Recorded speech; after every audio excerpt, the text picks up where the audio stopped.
Hi, welcome to the Recovery Daily Podcast. I'm your host, Rachel Abbasi. I'm a grateful recovering alcoholic and stroke survivor.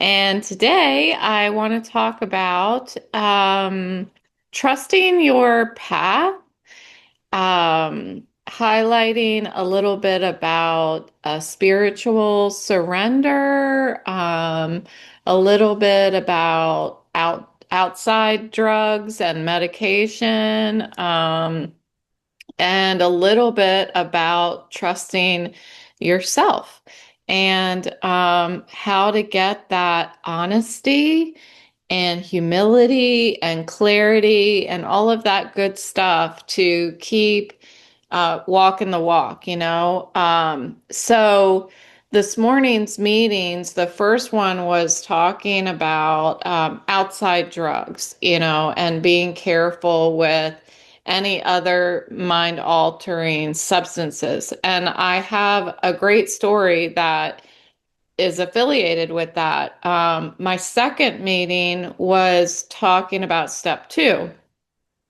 and trusting a power greater than ourselves. And really, it all tied together for me. It always all ties together for me because I am one person and all of my experience are tied together by the cray cray between my ears. So we'll just see where it goes.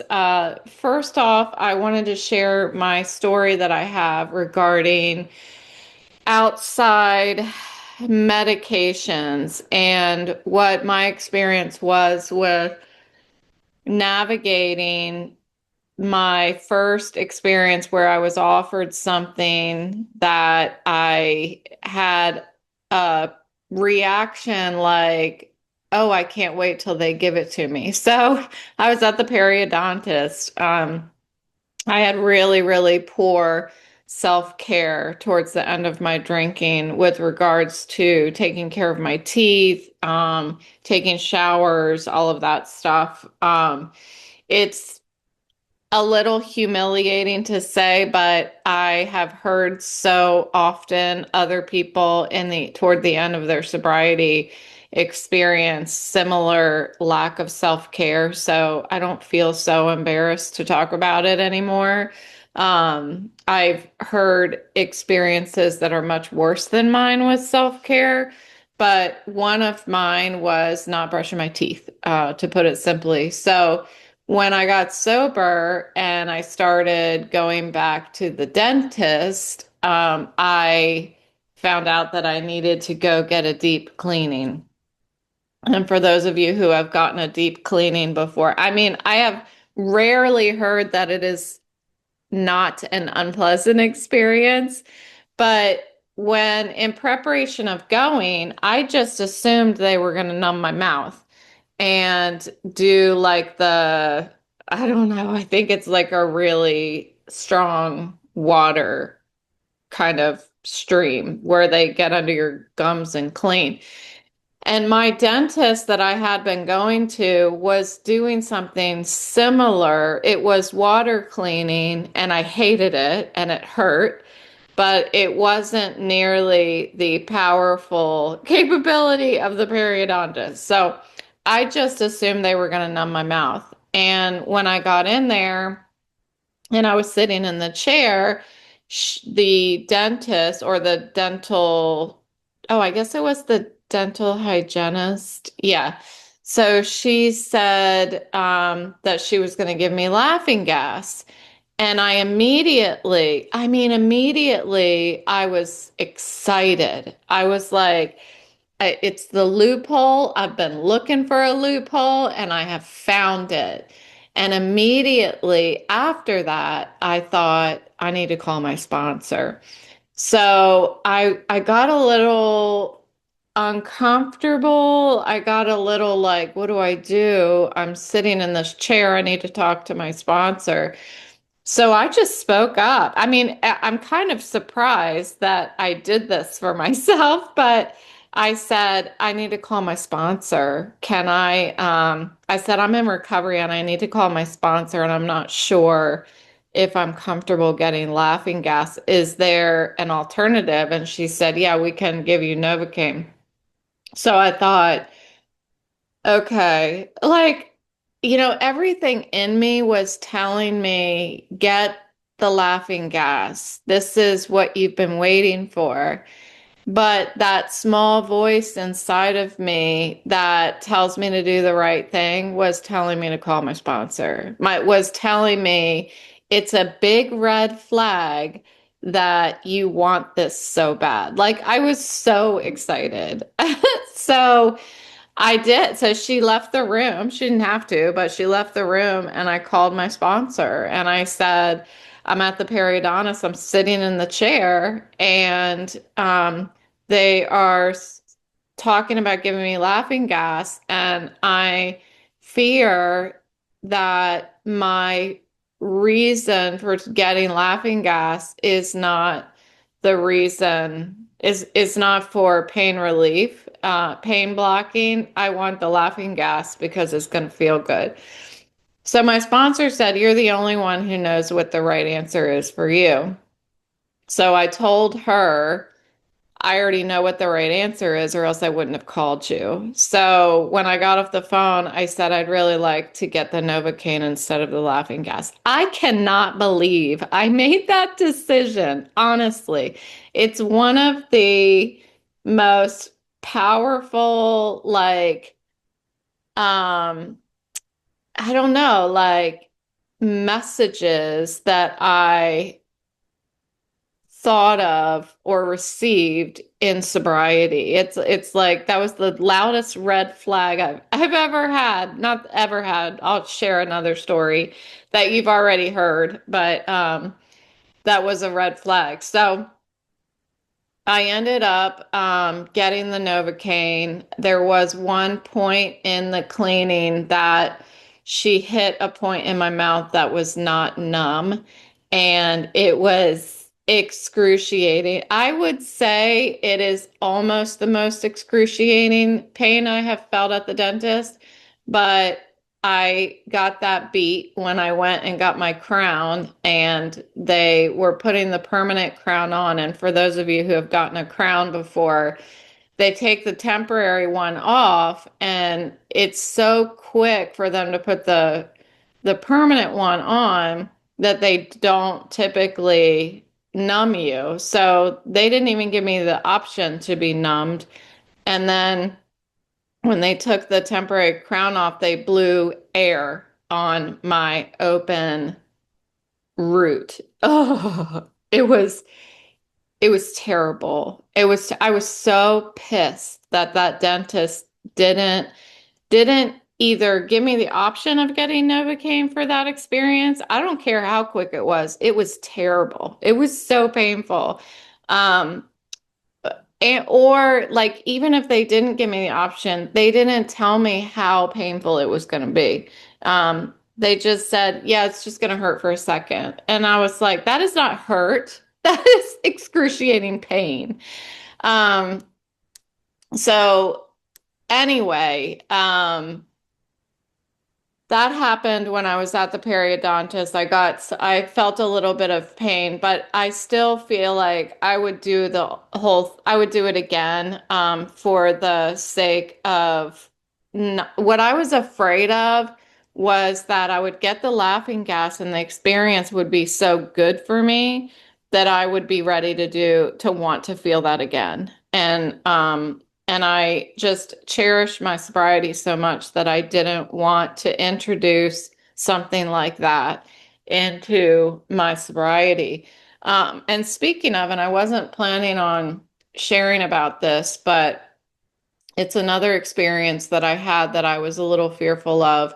I had been recommended by somebody that I know to try ketamine infusions for several things, for my anxiety and depression, along with the pain in my head. So ketamine from what I understand, is used for several different things. One is it's kind of a last resort type deal for people that are suicidal.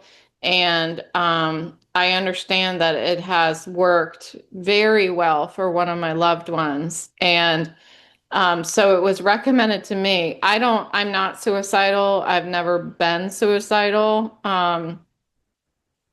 But when I had the stroke, I heard also that it is an alternative for encouraging neuro networks to rebuild. So I was recommended to try it over and over and over again.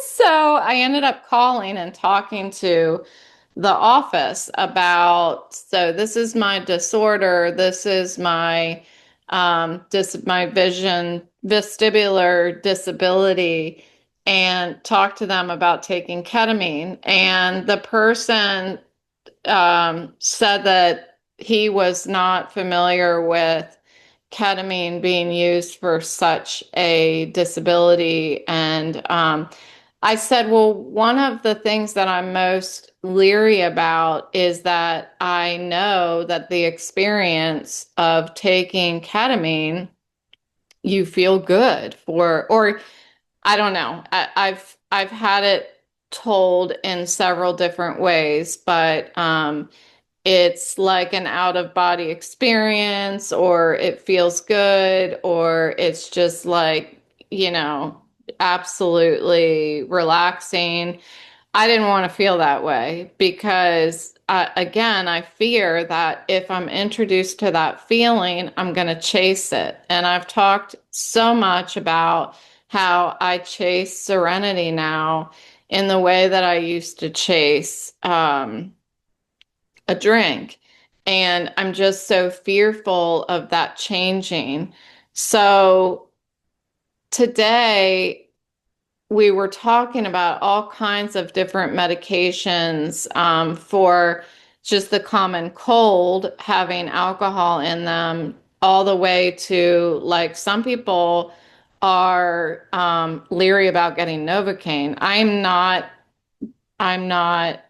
don't share that opinion about Novocaine, but it is important to recognize that just because we are in recovery, it doesn't erase our need for medical treatment. But what it does do is it rewrites the how we experience it, how we approach it.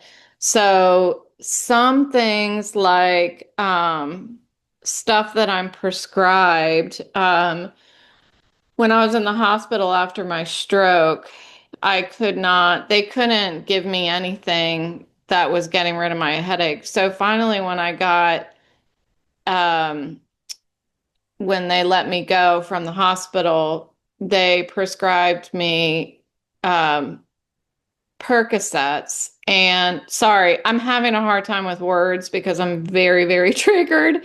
Since my birthday, it's going to take all week. So it's probably going to be like this all week. So I was prescribed Percocets. And when I left the hospital, I took the Percocet to try to get rid of my headache, and it didn't work. Not only did it not work, it didn't make me feel good either. And back when I was in college, I got addicted to Percocets. And it's funny when we actually need the medication to relieve pain, how it doesn't give us the high that we once felt when we were addicted to it. So um, I ended up throwing the last Percocet away because I knew it wasn't working. And I thought, this last one, if I take it, I'm taking it for the wrong reason. So I ended up throwing it away. Um, Another drug that I have been prescribed, I was prescribed trazodone in the detox facility, and that was for sleep because people who are getting sober often have have challenges sleeping, so they gave me trazodone. And I've been taking trazodone ever since. So I take one before I go to bed. And if I don't take it, I am up all night. So I believe that it's I feel like my body must be addicted to the trazodone, but it doesn't make me feel good. It just is, ever since I was in detox, it helps me go to sleep. So I take it. I don't share that a lot because I feel like other people may have opinions about taking trazodone. Trazodone is a medication that was for anxiety way back in the day, and they found that rather than treating anxiety, it just made people tired. So it's often given for sleep because it's not addictive. And like I said, I feel like my body depends on it to sleep now. And I would call that addicted. But again, it doesn't make me feel good. I think that, I don't know, it's just my opinion. I always have taken it. So I've been taking it for 9 years. And I'm going to continue to take it because it helps me. And I feel like things like anxiety medication, I take that because it helps me. So I take citalopram for my anxiety and depression, and that helps. And in the same way that trazodone, my body depends on the trazodone. I mean, I don't even know the right word to use, but my citalopram, if I don't take it, I will start having physical symptoms of anxiety, and it starts in my hands. I can feel almost like the nerves jumping in my hands when I stop taking it. So I feel like in the same way, I have a dependency on it. And I guess that's the same thing with trazodone. But both of these things help me be able to function. I feel very strongly that I don't need to suffer pain and discomfort just for my sobriety. I feel like if I am suffering in some way and I'm prescribed medication for it, and my doctors know that I'm a recovering alcoholic, that as long as I take it as prescribed, there's nothing wrong with it. I believe that very strongly. So, um, I think that sitting in that periodontist chair was a big example for me of trusting myself and trusting in a power greater than myself. And that is one of the reasons why my higher power is everything outside of me. All the people that have helped me in my sobriety, everything outside of me, including my concept of God. So when I was sitting in the periodontist chair and I called my sponsor, I was trusting in a higher power. Um, I didn't have to sit there and worry by myself. I had clarity about what I needed to do. I didn't need to go it alone.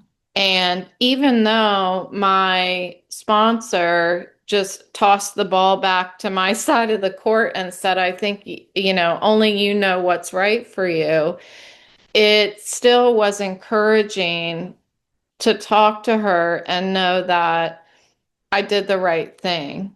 It's kind of like my experience in San Francisco that I talk about so often when I was in the last day of my San Francisco business trip in early sobriety. It was the first business trip, and I was walking around the block and I was like, Nobody would know if I drank. Nobody would know if I drank. I shared this morning in my morning meeting. Um, I realized in early sobriety that if I was going to go all in on this program and I was going to trust, if I was going to trust myself, I was going to go all in on faith, trust in a higher power, then I would know, and my higher power would know if I drank. And that was exactly what I needed to recognize that my higher power is omnipresent. No matter where I am, if I'm at the dentist, if I'm circling the blocks in San Francisco, he is omnipresent. And I felt that. I felt that faith was omnipresent. I felt that trust was omnipresent. And those are just two examples. These are examples of when I felt like the typical ism, the thinking. I talked about it yesterday, the overthinking, the obsessing, and not being able to quiet it down. When that starts coming in, I can recognize it and be like, that's my fear and it's getting really loud. What can I do? I can reach outside of myself, open the gate, and let someone or something in to help me navigate this situation. Um, so these early sobriety moments were just the beginning of my introduction to emotional sobriety, understanding that there's an action that I can take before I start spiraling to a place that I can't get out of. Um, the before I go to bed at night, after I say my prayers, I say, thy will be done, not mine. And that's what I want to practice throughout the day as well. Like when I am going about my daily life and I'm facing different things and different decisions, there's always different decisions, like sobriety decisions, because I have that ism stuck in my head. So there's a lot of times that I'm in a position where, let's say my husband goes out for a happy hour or something like that, and I'm at home and I'm ordering something to eat. I would be lying if I didn't say that little stories, little romancing the drink ideas come into my head. I'm not considering doing it, but for a second, I recognize this is one of those moments where I could drink and nobody would know.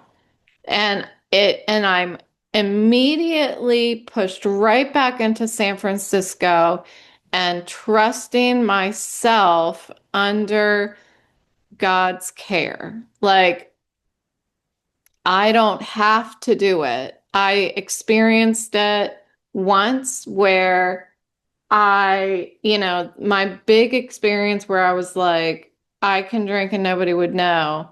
I didn't have to. And because I didn't, every time I do it after that, every time I'm faced with that same uh micro debate, meaning like it's just an instant, it's just a tiny little second that I think, oh, I could totally order wine. They have wine for sale now. It's just recognizing that this is a situation where alcohol is available to me and I'm saying no to it. Um, and I am safe and I'm making a decision right now that is for me and for my sobriety. So I hope that makes sense. it's kind of hard to articulate.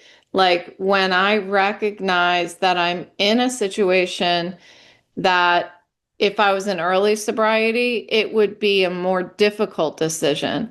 But now, later in sobriety, at least for now, my spiritual fitness is strong. My sobriety is strong, where I recognize that there are still decisions being made for my sobriety on a daily basis, or a weekly basis, however often it is presented in front of me, and I'm like, well, there it is. It's that fast. I'm like, well, there it is. I choose sobriety. It's that fast. And I like to recognize that. Um, I think that it's healthy that I recognize that.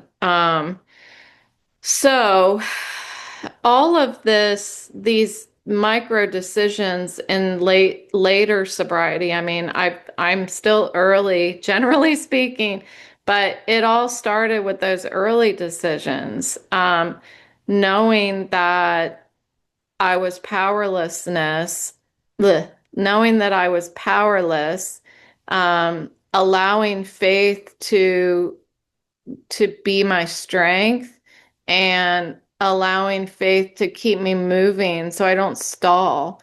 And I continue every night to say, thy will be not mine. Oh my goodness.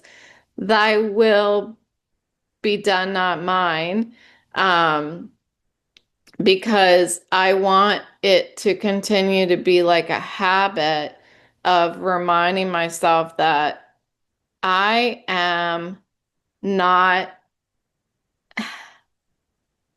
that I don't have to be a victim of my disease, that I get to make decisions. You know, I'm not always in charge of what is presented in front of me, but I do get to make the decisions, and I don't have to do it alone. I can ask for guidance. I can pick up the phone. And I can always trust that voice that I hear. I've talked a lot about the voice too. So that's what I've got today. Thanks so much for listening, and I will talk to you tomorrow.